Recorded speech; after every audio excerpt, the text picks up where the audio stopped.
Om.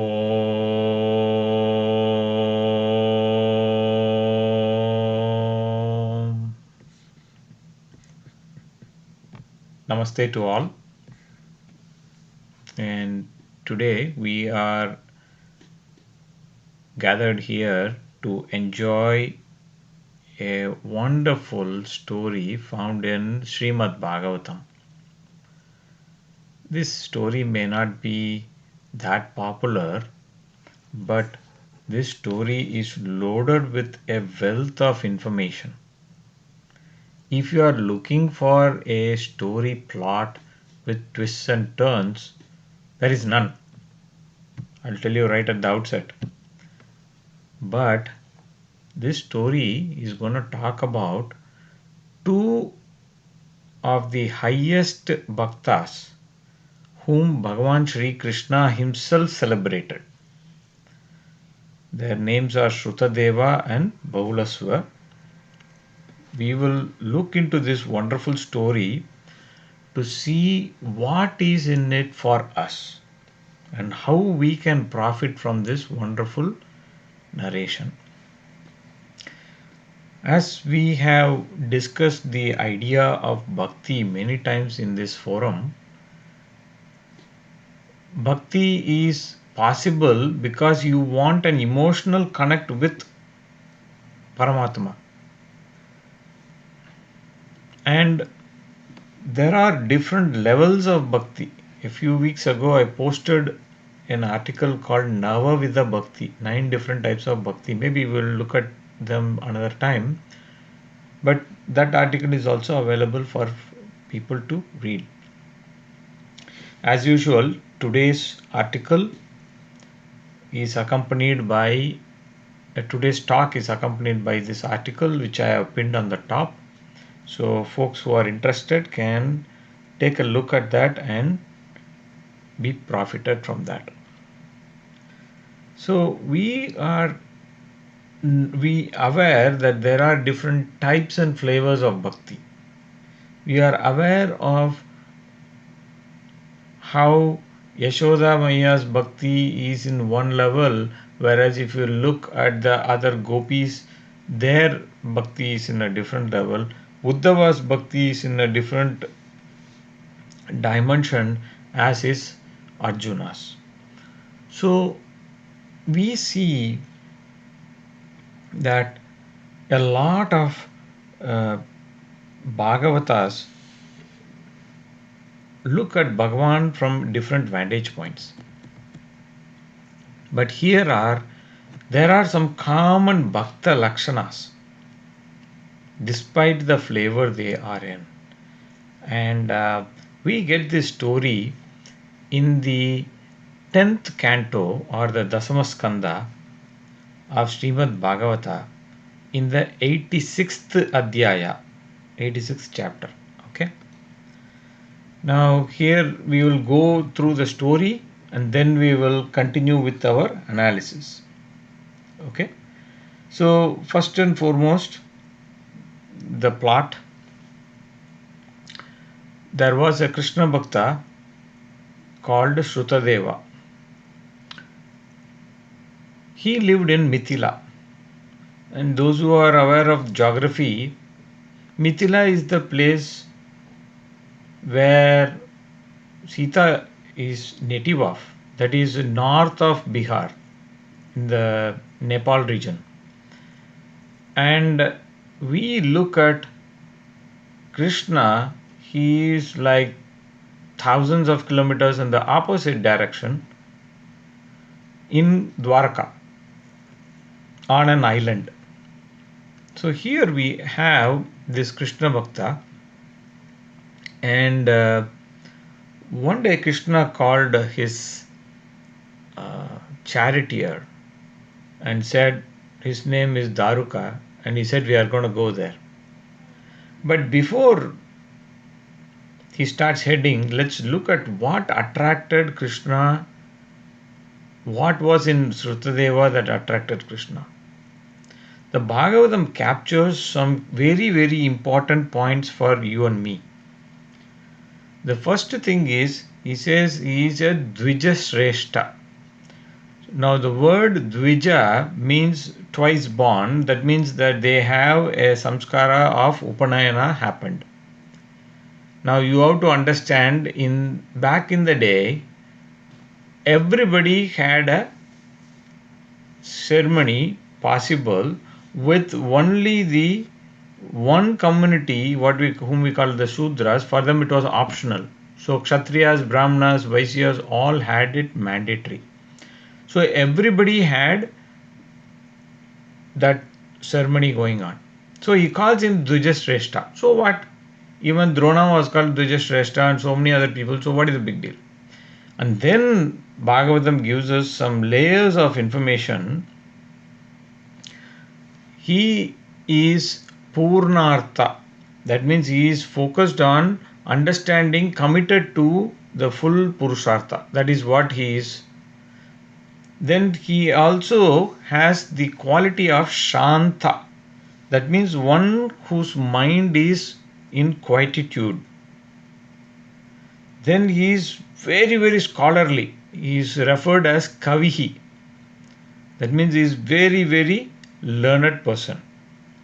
And then one very important quality it says for a Bhakta, Alampataha. Alampataha means that you are free from desires, free from sensory gratification. Like I want this, I want that, I. There's no I-ness there or a want going on. That is the characteristic of a Bhakta who attracted Bhagavan Sri Krishna. Now, normally what happens, now this fellow was not a sannyasi and all. He was a normal grahastha guy. He had his wife, children and all sorts of things. But one interesting thing was, he led a very contented life. Yadurchalava santushtaha. So whatever came his way, he was happy. He didn't go and say that I want to make something to happen. Obviously, if you have some great Mahatmas living in your kingdom, chances are very high that your Raja is also of similar. So the Raja of that Mithila at that time was Bahulasva, who was very similar to Srutadeva in character, and he was free of ahamkara and mamakara, that I-ness and mine-ness we have. The I, me, myself problem, these two guys had overcome. Now Krishna made a sankalpa that he want to go and bless these two people. Remember, where is Dwaraka? On an island off of Gujarat. Where is Mithila? North of, in Nepal, in north of Bihar. Now, what Krishna did was, when Daruka brought this chariot, all great rishis, they also said, hey, we want to go. They understood Krishna is going to meet two great Mahatmas, so they also wanted to go and meet these Mahatmas. Look at that. And on top of that, these rishis, like the list, I'll give a small list of names given by Bhagavatam. Narada Maharishi, Vamadeva, Atri, Vyasa, Parasurama, Asita, Aruni, Brihaspati, Kanva Maharishi, Maitreya, Chavana, Shuka, and so many people.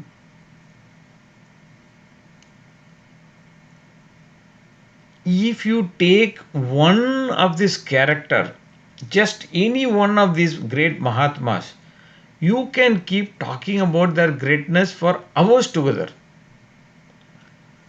Now all these people said, we are going to come. Now Krishna, remember, Krishna accompanied by Daruka went from Dwaraka to Nagpur overnight.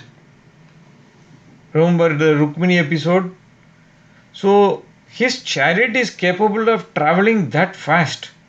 But all these rishis and Krishna's kindness to bless all the people along the way everybody were going as if like there is no tomorrow. They are going so slow. And every place they are going, they are going through not one place, one kingdom, two kingdom. They are going through so many kingdoms. And they are not going in a straight line deliberately. They are going zigzag so that maximum people will be covered by their darshana, right? So the entourage goes through kingdoms like Anartha, that is like Gujarat, outside um, what's it like when you come to the mainland, that is Anartha, Dhanva, Kurujangala, Kanka, Matsya, Panchala. Where is Panchala? UP, that is in the north. Okay, Kekeya, Kosala, Arna, Mithila. They go through all these places, and what they do is wherever they find, obviously, when people know Krishna is coming, when people know um, all these rishis are coming, what will they do? They bring the water for offering, the washing their feet. They give padya, they give argya, and they give maybe offerings, maybe give a cow or whatever, calf, bull or whatever, right? They are showing their affection. Now, instead of just going straight away, now understand all this would not have happened if Srutadeva and Bahulasva were not in the scene. Krishna would not have gone through this process. Now, slowly they come to the kingdom of Videha. Videha is another name for Mithila. So, all people come there and say, please come and bless us. Everybody wants their blessing. So, Srutadeva and Bahulasva also come and meet Krishna. And they say, can you please come to our house and bless us? And both insisted on a same time. So Krishna said yes to both. So Krishna and all the rishis took two forms. One set of forms went to Srutadeva, another set of forms went to Bahulasva. Same time. Now, visualize there is a like they show in movie. Close your eyes. Anyway, you are listening to story only. You don't have to do anything. Just close your eyes and enjoy the story. In one scene, first we go to the Raja's place, Bahulasva. Seeing all these people from far off, the Raja is so excited that he comes running with this entire like family and ministers and all the people, all the important people. They are all following the Raja, and seeing Krishna at a distance, they are all rushing to welcome. As soon as they saw and brought him, they prostrated at the feet. The Raja prostrated at the feet, washed them with water, and took the Charanamrita. The water you wash the dust off of these holy men and Bhagavan Sri Krishna is more sanctifying than Ganga itself. So that Charanamrita, everybody took that as if Ganga itself is personally coming and giving that water. They sprinkled that water everywhere on all family members. And that is a practice we do even today. If you are doing Grava Prayasham and things like that, you do puja to your Kalasha, and that Kalasha water you sprinkle everywhere, right? But here, the Raja is worshipping Bhagavan, and that water he is using, and also the Rishi's water. And then he gave all of them, like in those days customary, nice sandal paste, flowers, and costly ornaments and clothes and lamps, and giving argya, then gave some cows and calves and bulls and things like that, all offering, because they were considered as the wealth back in the day, right? And after having like you can say 50 course meal, like if Bhagavan, if Modi comes to your house, how many food you will make? He is only a mere mortal doing some good job, right? But if Bhagavan comes, or any one of these rishi comes, forget about Bhagavan, any one of these rishis come, what will you do? You will turn the whole world upside down to give the best of the best food. Now your whole galaxy of rishis are at your house. and Bhagavan himself is there presiding them. Imagine the type of Rajabhoga they would have brought, and after that the Raja, like it is customary in India to always do this kind of sweet talk and engage some nice conversation with Aditi. You don't just point to your door and go and sleep there. Not like that. You do this. This is part of our culture. So even I was seeing yesterday or day before the G20 summit happening in Bengaluru. The finance minister goes to each of the table and she is doing Kushala Prashna for each of the incoming foreign dignitaries.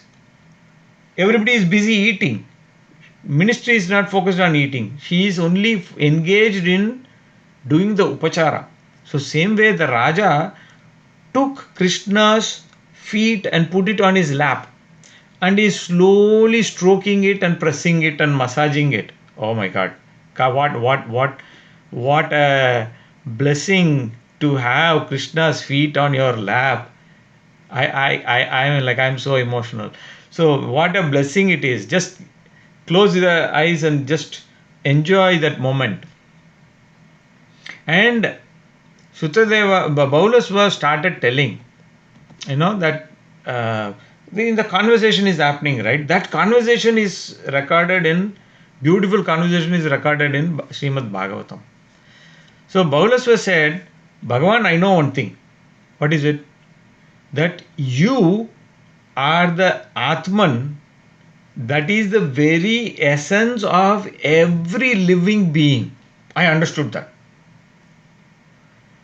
So you think that you are coming in the form of this Krishna and all this limited thing, all the rishis coming and all. I know your real nature. Your real nature is that of Paramatma or Atman in every living being. You are Sarva Bhutanatma, Bhutanam Atma. So you are the very essence of every single living being. And not only that, you are the Sakshi. You are the witness of everything. And your nature is Swadrig. Swadrig means self. Drig means like illuminated or like the light of. So you don't need something like, do you need a flashlight to show where the sun is? It is already illuminating itself. So you don't need a spotlight or another light source to put like a searchlight and say, hey, this is sun. Right? So he said, Bhagavan, I know that you are self-illumined. And not only that, you are not all this silent witness and that sort of thing. You are also the Vibho. You are all powerful. You control everything. You are the Vibhu. Right? I understood all this. So Krishna is enjoying his Bhakta. To what level his mind has expanded, he is smiling. Imagine Krishna smiling with his feet being massaged on the thighs of the Raja. Imagine that. Okay. Now Bahulasva said, Krishna, I also know one more thing. It's amazing that you would come all the way just to bless me. Right? You would come all the way from Dwaraka to here. I know why. I know why you would do that. Because he says, Yad Attaikanta Bhaktanam me na Ananta Sri Ajaha Priyaha. So if you look at the characters or personalities closest to Bhagavan, who are they? Ananta, that is Adishesha. Lakshmi, Sri Lakshmi. She is always there pressing. She is like in the heart of Bhagavan. She is always residing permanently there. That's why his name is Srivatsa, right? And Brahma, he is in the navel. He is always there in that lotus in that from the navel. So he is always there. All these three characters are always there. But Bahulasva is saying, all these people are your favorite, but they pale in comparison to the love you have for your real bhaktas. Can you imagine the depth of this Raja's amazing wisdom? That he could understand and feel the love of Bhagavan in more abundance than what Adish. Remember in Ramavatara, when Lakshmana was hit, Rama said, cancel the drama. I don't want any more fight. Let's pack up the bags. When Lakshmana is where Lakshmana is not there, there is no world for me.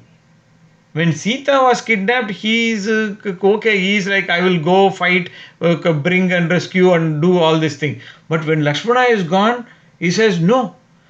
And Bahulasva is saying, Krishna loves Bhaktas more than Ananta, Sri and Brahma. What a powerful message for you and me. Right?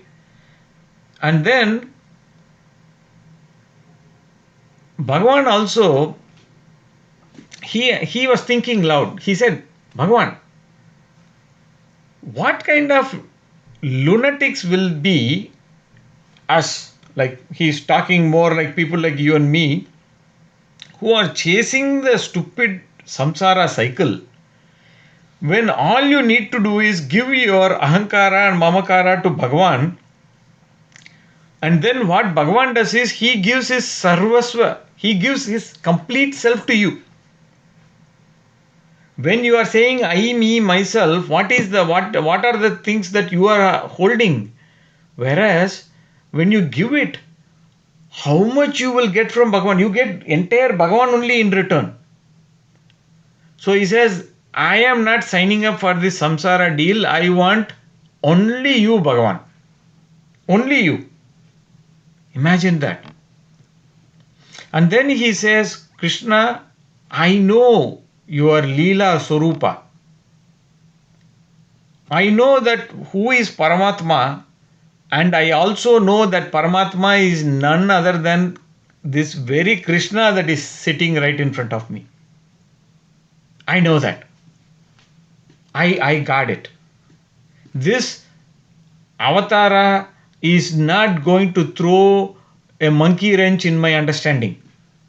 I do understand who you are. I am not going to be tricked. Right? And he says, when you think about Krishna, when you are thinking about Krishna, he is going to Trailokya Vrinjina Paham. That means he is going to clean all the papas. Like there is one desert cult that says, hey, you know what? There is one guy whom we put in the, on nails and on a cross. That fellow will clean all your papas. And if you don't sign up for that deal, you guys will be roasted eternally. Oh, that is a beautiful love story there. But here, Bahulasva is saying that Krishna will liberate us from all the papas. There is no whether you believe or don't believe, but you go to the level in terms of seeking, and when you realize that Krishna is everything, the fact that you understood that itself is enough to burn all the papas. And now this is what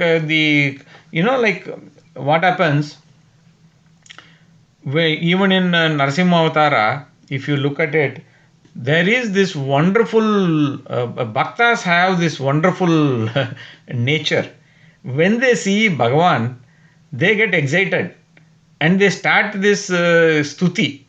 And Bhagavan Vishnu or Sriman Narayana also has one interesting, he is Gunatita, but he is also having the abundance of gunas, right? So he says that one of the gunas he has is like he is Stotra Priya. That means he is like, if you are doing stuti, he sits and enjoys. He said, okay. Not for his gratification, Don't, this is not like that Abrahamic God who says, if you don't worship me, I will roast you. This is not like that. This is like a child, a small child doing some small performance. Ma, look, I can do this trick. Amma knows the trick much better. But you know what? She is just enjoying the child, learning that new facet, right? So same way Krishna is enjoying the Bhakta's ability to do stuti and understand Bhagavan's real nature. And Bhagavan is enjoying, okay, your mind has grown to such a level and you are able to perceive this facet of me. Wow, sabash beta. What else you know? Oh, I also understand Bhagavan, this character. Oh, great. What else you know? If you look at Hiranyakashipu, when he was killed at the hands of Sriman Narasimha,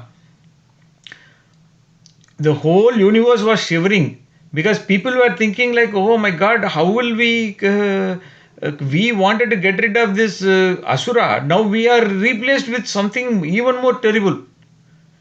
But Prahalada was not afraid. He says, this is my very father.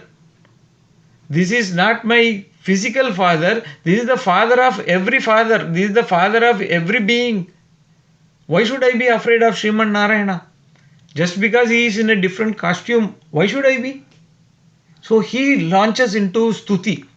And listening to that stuti of that Bhakta, the Ugra of Sriman Narasimha as Ugra comes down. He little bit.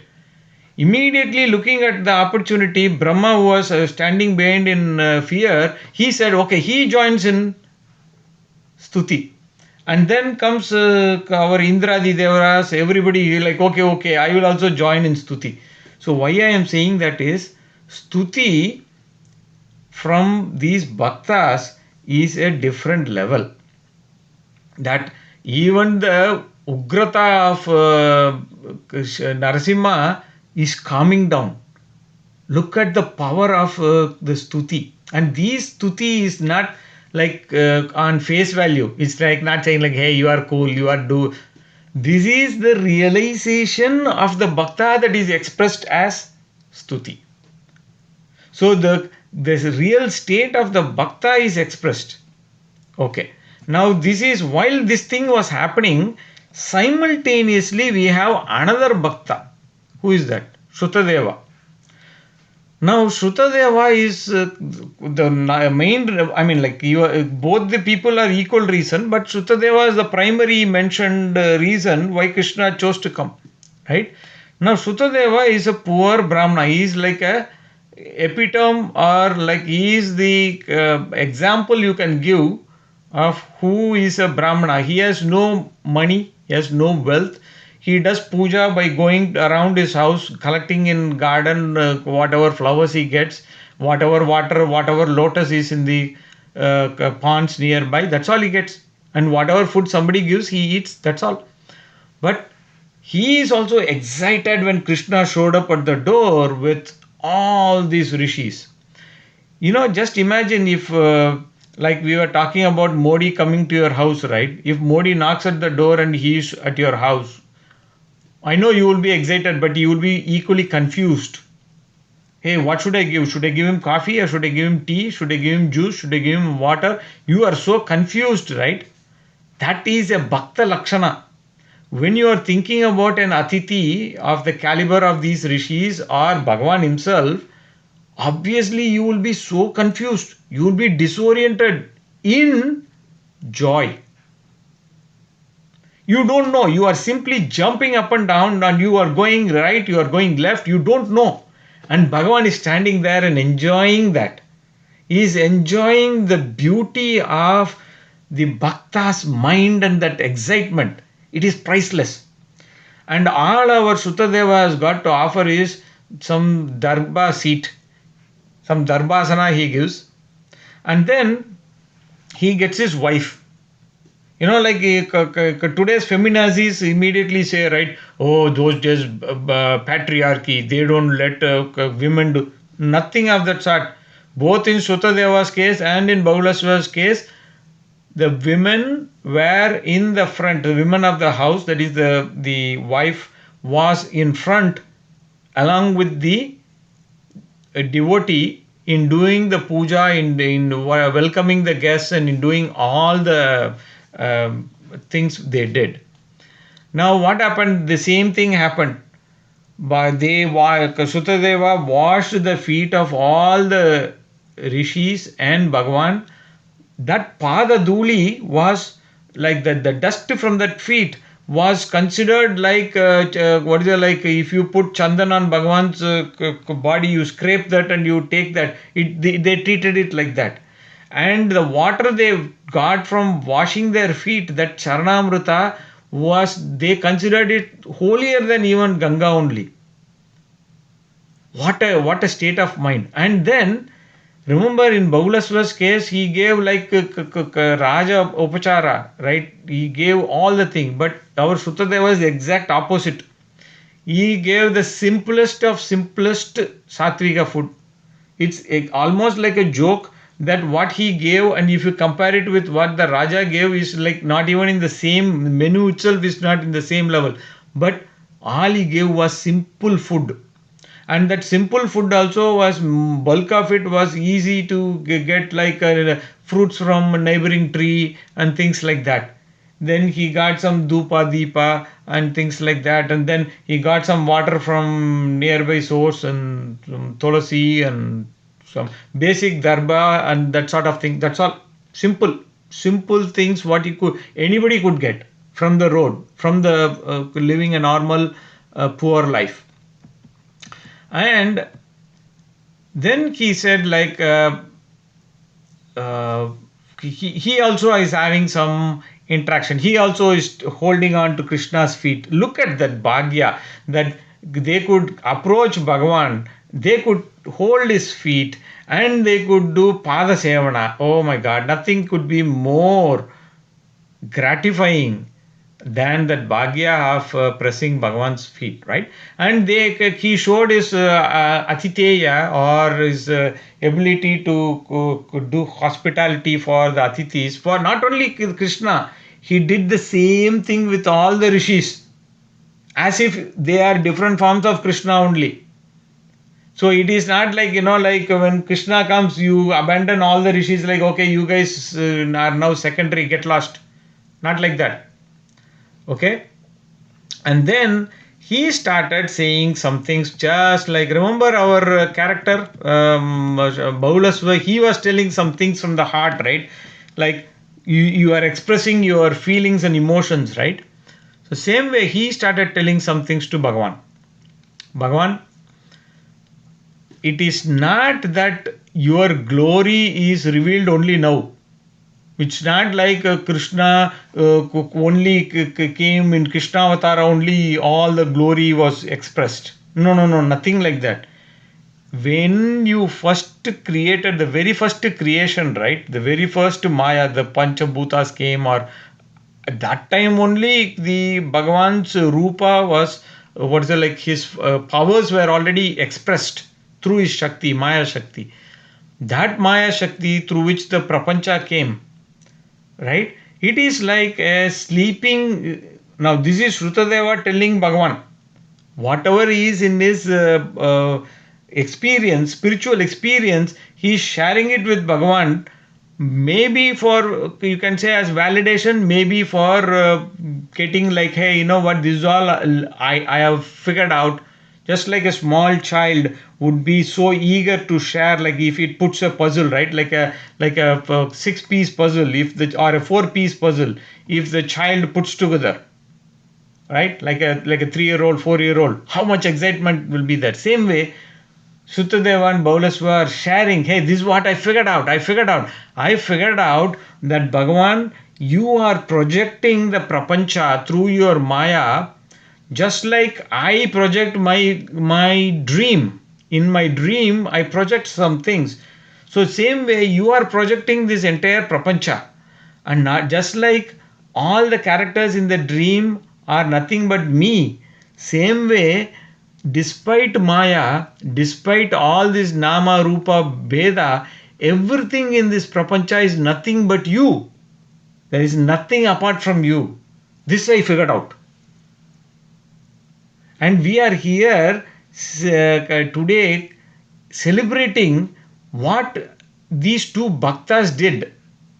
Now here, if you were excited, you understood that Bhakta it was not the level of like, it's not like the level of Bhiksha. They throw the katora at Bhagavan and say like, Bhagavan, I want this. That's not who a Bhakta is. This Bhakta is also a Jnani. This Bhakti is also a Jnana.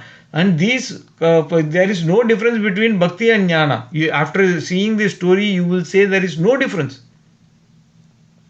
Although the starting stages there may be difference, once you go through a threshold, you don't see any difference. And then he says, Bhagavan, you are existing in everybody's heart, constantly listening, promoting, doing everything, everything in the mind. And anybody who is ready to cleanse their mind can perceive you. And when they perceive, what will they do? They will perceive that you are doing everything, you are behind everything. Every action of mine is driven by you. And then the funny thing is, you are there in everybody's heart, but nobody is bothered to look at it. Their mind is all clouded by the karma, by the vasanas, and all the disturbances and the impressions that are there, that are distracting us, the ahankara, the mamakara, everything is clouding it. Bhagavan, you are so close, but nobody is bothered to see you. Look at this Bhakta's anguish. He is not only, see, one of the Lakshana Bhagavan says is Sarva Bhuta Hite Rata is one of the Bhakta Lakshanas, that what you are wanting, you want for everyone. So this Brahmana Srutadeva is feeling like, Bhagavan, you are there in everybody's heart, but why are people so much into looking at the rest of the world, getting distracted? Their mind is not focused. Why can't they do that? And then he says, he started exalting Krishna's each and every single trait which he could perceive, and he was doing namaskaram for everything. He is like so happy, right? I hope you are able to visualize that, this wondrous event that happened in the life of Krishna. And then after talking so much, he said, Krishna, you know what? I know only limited. I know very, very limited things. I already told you. I know, I understood Purusha, Prakriti, all those things. But what I don't know is what I want to know. See, Vidya Dadati Vinayam. We keep referring to that often, right? Now here, immediately this Bhakta realizes, you know what, I am the one running all the mouth. I want Bhagavan to speak. You remember, he is in an excited state that he wants to first get, just like a small child wanting approval from the mother and father. It does all the small tricks. And then when it is done its quota, now it suddenly realizes, hey, you know what? I want to know from you. Hey, please tell me, Krishna, how can I serve Bhagavan the best? How can I get rid of this stupid samsara? Now, he has already done that both. Here is a Bhakta. See, if you go and look at Yudhishthira's questions, all questions he knows the answer. But he will still be so humble, as if like he just joined the class today only, he will ask that kind of simple questions. Same way when Arjuna is asking a whole lot of questions, he may have already answered. But the thing is that to follow that higher level of understanding, you need to humble yourself. So same way what happened, now Krishna starts talking. Krishna is now holding Srutadeva's hands. And remember, all along there is an unbroken smile on the face of Krishna. Right? You are now visualizing Krishna, right? So there is an unbroken smile, a gentle smile, a loving smile, a smile that can come like a parent watching a toddler do some new thing, like maybe a toddler is walking first or doing something new, and that's what Krishna was watching. Now he says, see, the different rishis who have come here and so many other rishis who are there, all these people have only one job. They go in Narada and all these people, they go travel the three worlds. Why do they do? What do they do? What is the purpose of them doing that? They do that for only one reason, so that they can bless that world, so that they can bless the world with their wisdom. So they go everywhere and they spread that knowledge. Now, what happens if you are living, say, for example, if you go to Kashi, if you go to, if you let's say that you go and stay in one of the Char Dhams or one of the any of the kshetras or tirthas, okay, or maybe some temple you go and settle there. That's your house from now on. Now, what happens? We have our own vasanas, and staying in these holy places, our mind slowly morphs, gets rid of all the dirt, and then eventually it starts understanding the greatness of that. And then there is a guna karma transformation that happens in us, and due to the transformation, what happens? We are able to get purified. Now, Krishna says, by one look of the rishis or the self realized people, you get purified. They just have to look at you and boom. I had a personal experience when I went and met one yogi, and he came and sat next to me. I went to his house. He had a big organization and whatnot. I went and sat next to him. He looked straight in my eyes with a big smile, huge smile, and he asked me if I had any questions I could ask him. Before I met him, I had a huge roll of questions. I know this, that, but when I saw him, there is no thought coming in my mind. It's like so calm, serene. No question is coming. I am in the same state for probably the rest of the day. And there is no question also in the mind.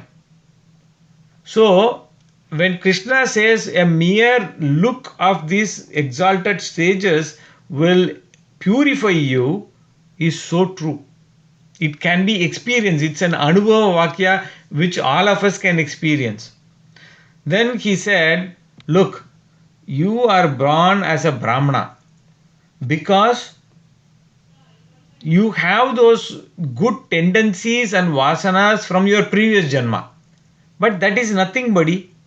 Just because you showed up as a Brahmana, it has nothing. Your birth has got nothing to do with anything.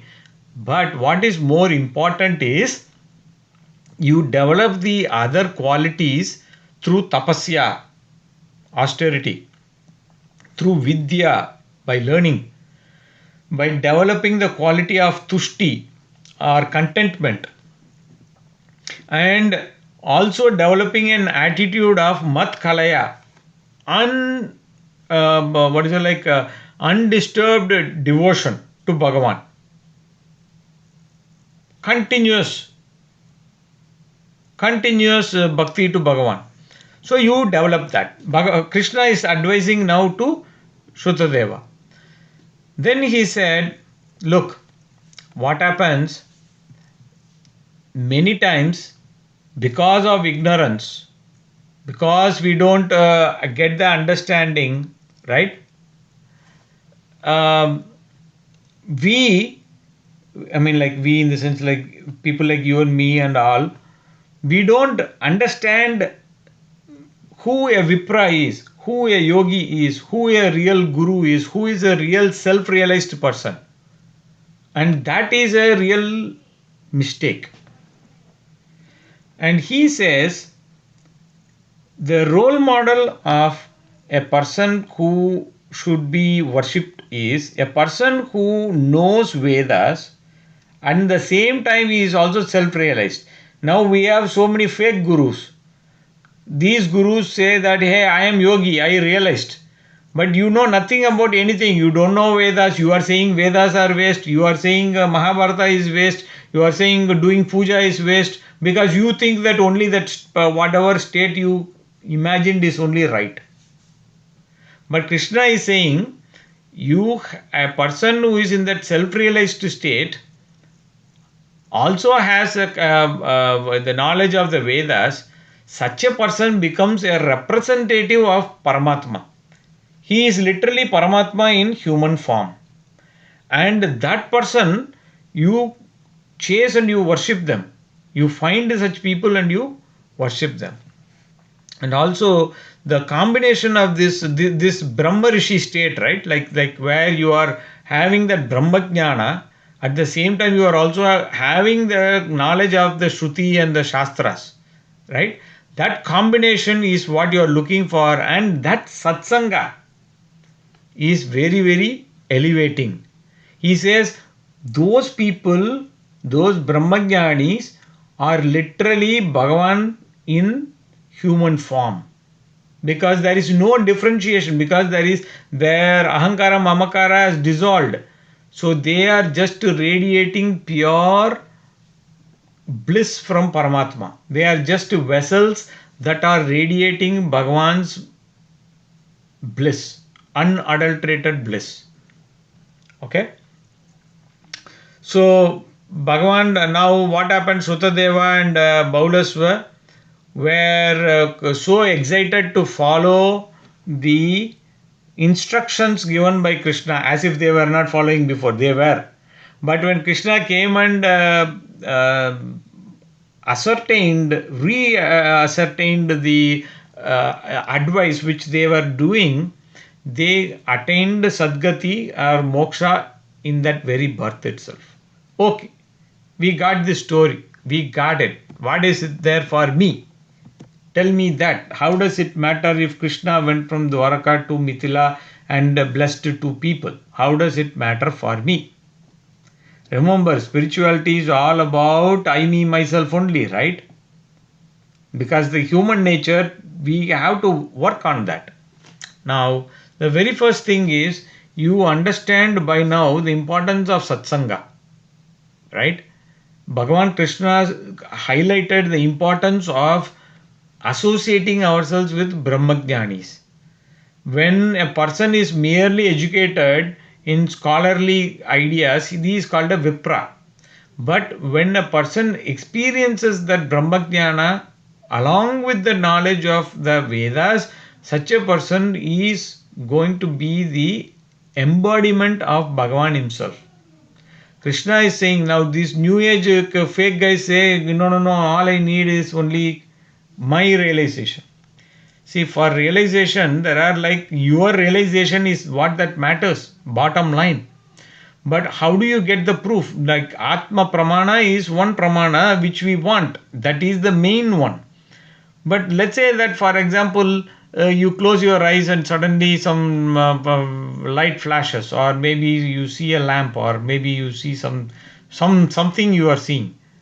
How do you know that is a spiritual state, or that is not a figment of your imagination, that you didn't roll off the bed in the wrong side and you hit your head? And how do you know that? Now, I can create a cult. You look at the desert cult or look at any other cult, you will have a bunch of followers who follow and say, yes, whatever you are experiencing is true. So that is called Apta Pramana, like Aptas, very similar kind of people having the same experience. Now the last type of thing is what you experience is documented in Shastras, what we call as Shabda Pramana or Shastra Pramana. That Shabda Pramana and Shastra Pramana is what we are focused on.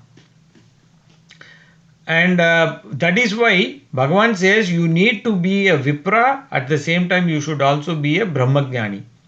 right? And the importance of satsanga is highlighted so much by Bhagavan that we don't even have time to highlight it. But the thing is that such a beautiful insight into that. Second thing is Bhagavan gives an idea of who is a real jnani, right? He says just because you are born in as a brahmana or as a like some good qualities doesn't mean anything, because according to karma theory you could become a brahmana in the next janma, you could become a chandala also, it doesn't matter. Your birth has no bearing. Just because you are born as a rich man, it means two hoots. Just because you are born as a poor man, it means nothing, because you are still the Atman, right? So all the drama that is going on with the Atman cloaked by the cloth of the different situations we are in is not what we should be distracted with. We should be focusing on uh, what is Atman, right? And Bhagavan also said, hey, just because you are born in a certain family, it has no bearing unless you have the guna karma transformation. You need to develop qualities of tapasya, shanta, tushti, vidya, and so on and so forth. And most importantly, one minded devotion to Paramatma. You need to do that. Now, those are the qualities Bhagavan is more interested in. He is not interested in a birth based, caste based quota. Even today, if there is a moron who is promoting the fake guru, he said, "Oh, why do Brahmins don't accept this person or that person from other caste? They want to make it as a caste." Bhagavan says there is no caste nonsense. It is based on your guna and karma, right? Now, if you are following a guru parampara, that's another thing. Bhagavan has said, right? Like you are following a guru parampara, it is very important that you respect these rishis and jnanis and things like that, right? We already saw that. And also, um, when Bhagavan says one thing, see, the Atma Surupa, for you to understand, you need two things. First, you need the Shabda Pramana, and you also need the Atma Pramana. Simultaneously, you don't need somebody a third person certificate. If you have Atma Pramana and Shabda Pramana, that is enough, right? And once you know that you have already realized it, then what happens? You have gotten rid of all your vasanas, you have gotten rid of your karmas, you have transformed your gunas, and you are not chasing the karma phala. Now what happens? You become a vessel through which you are radiating that Paramatma's unadulterated ananda, that unadulterated bliss from Bhagavan you are radiating and illuminating everyone with. So such a person is called a Brahmajnani according to Bhagavan, and that is something what we all need to be. How do we go there? Not because of birth, but because of developing the gunas what Bhagavan has listed, like tushti, tapasya, shanta, and all those things. Right? We already saw that. And then look at this last point which I want to say is Bhagavan was interested in only Srutadeva and Bahulasva. But how many thousands of people got the darshana of Bhagavan and all these rishis? The sight of one such rishi itself is enough for you to become liberated in this very janma. How many thousands of people were benefited? So, rising tide raises all ships, right? And also, you have to understand, you think that you are doing a lot of effort that Bhagavan is coming. Don't be under such any delusion. For every step you take towards Paramatma, to take towards cleansing your gunas, cleansing your karmas and vasanas, Bhagavan takes millions of light years equivalent of steps. So, in 5 steps you have taken, Bhagavan has come from the other end of the universe to our doorstep. So, people keep asking, hey, where do I find my guru? Where do I find this and that? There is enough material in all the Shastras that tell what kind of qualities we should develop. And once you develop those qualities, you automatically will attract Bhagavan, you will attract the Guru, you will attract these kind of satsanga, you will attract that. So the point is, you be the change what you are wanting to see in the world, in Bhagavan, in all these things around, right? So just like Bhagavan came with a galaxy of rishis, with all the devas and all the people coming, all of us have the innate ability to make a similar pull on the Paramatma. And he is not coming from very far. He is right within us. Only thing is we have to remove all the dirt and you will realize that he was there all along. So let me pause here. This wonderful narration of Srutadeva and Bahulasva. The story was very simple. Bhagavan decided to bless these two people, so he came from Dwarka to Mithila. End of story. But the amount of wisdom that is packed in Bhagavatam is mind boggling. So this incident should tell us how we should transform ourselves, what we should do to uplift ourselves, what kind of transformation will make us dearer to Bhagavan. May we grasp that core message which Bhagavan himself said. Respect all Brahma Jnanis, people who have attained that highest self realization, and people who are along that path. May we respect them also. And may we get this wondrous wisdom what Krishna himself has taught, the importance of satsanga, the importance of highlighting and respecting all great Mahatmas. Let's make it part of our life. With those words, let me conclude today's talk. Jai Shri Ram, Jai Shri Krishna, Har Har Mahadev, Vande Matram.